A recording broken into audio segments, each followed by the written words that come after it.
मन सपना के महल बनावे, मन सपना के महल बनावे, दुनिया ढेला चलावे, जिंदगिया के खेला समझ में न आवे, जिंदगिया के खेला समझ में न आवे।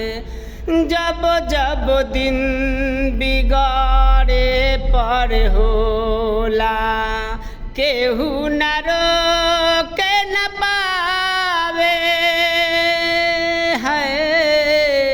जब जब दिन बिगाड़े पर होला, केहू न रोके न पावे, जाने लिखल किस्मत में, जाने का लिखल किस्मत में, ई ना पता चल पावे, जिंदगिया के खेला समझ में न आवे, जिंदगिया के खेला समझ में न आवे।